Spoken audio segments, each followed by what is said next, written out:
So hello everyone, today I am going to dictate you the passage number 9 of the modern volume first. 5 seconds to go. Sir, I beg to move that the bill to provide for the establishment of educational tribunals for effective and expeditious adjudication of disputes involving teachers and other employees of higher educational institutions and other stakeholders including students, universities, institutions and statutory regulatory authorities, and for matters connected therewith or incidental thereto, as passed by Lok Sabha, be taken into consideration.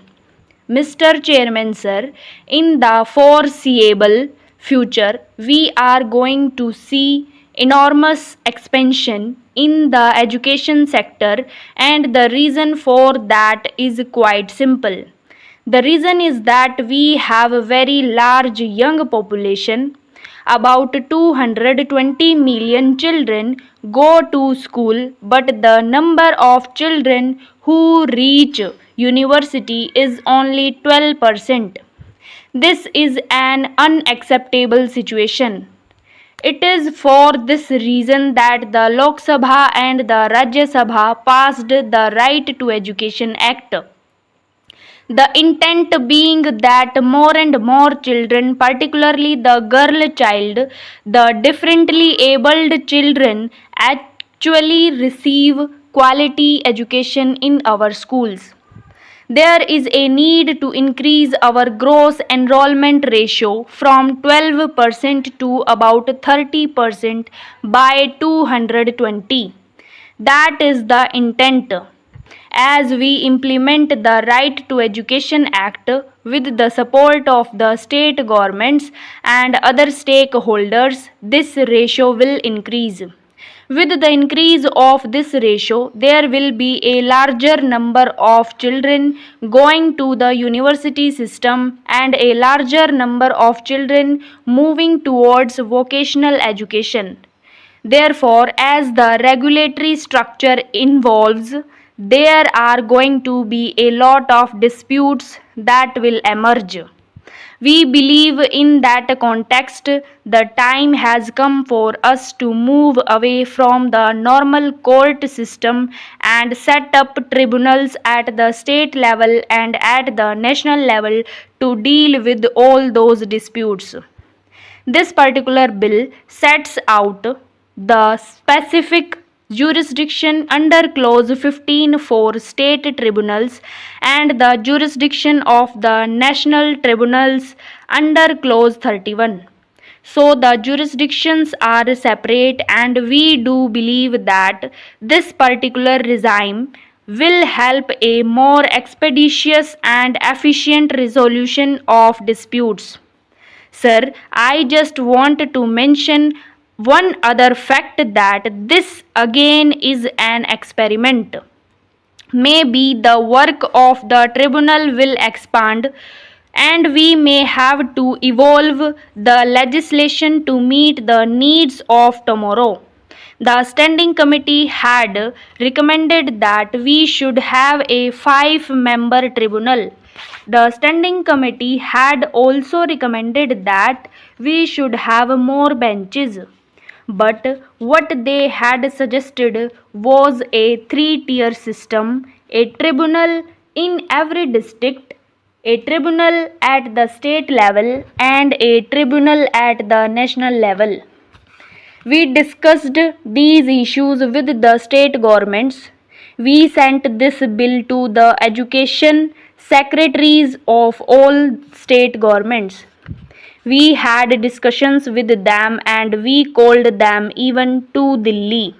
In the course of those discussions, they said that it is not appropriate for them to set up tribunals in every district, as it is a very expensive proposition. It is with those suggestions in mind that we have decided not to set up tribunals at the district level and to set up tribunals at the state level. But the recommendation of the standing committee will be certainly taken into account by us as we move forward and when we feel that it is necessary for us to enlarge the tribunals, like having 5-member tribunal or have more number of tribunals. We are not averse to that. We will swiftly move forward in that direction as and when the need becomes necessary. The other thing I wish to say is this is the first piece of legislation which is connected with 3 other bills that are now pending before the standing committee. We have the Educational Malpractices Bill, under which come the disputes involving malpractices of institutions, which we see every day morning in abundance through newspaper advertisements. Those malpractices will also go to this tribunal. In addition to that, disputes will regulatory authorities, disputes of affiliation, disputes involving students, teachers, etc. will go to these tribunals as well.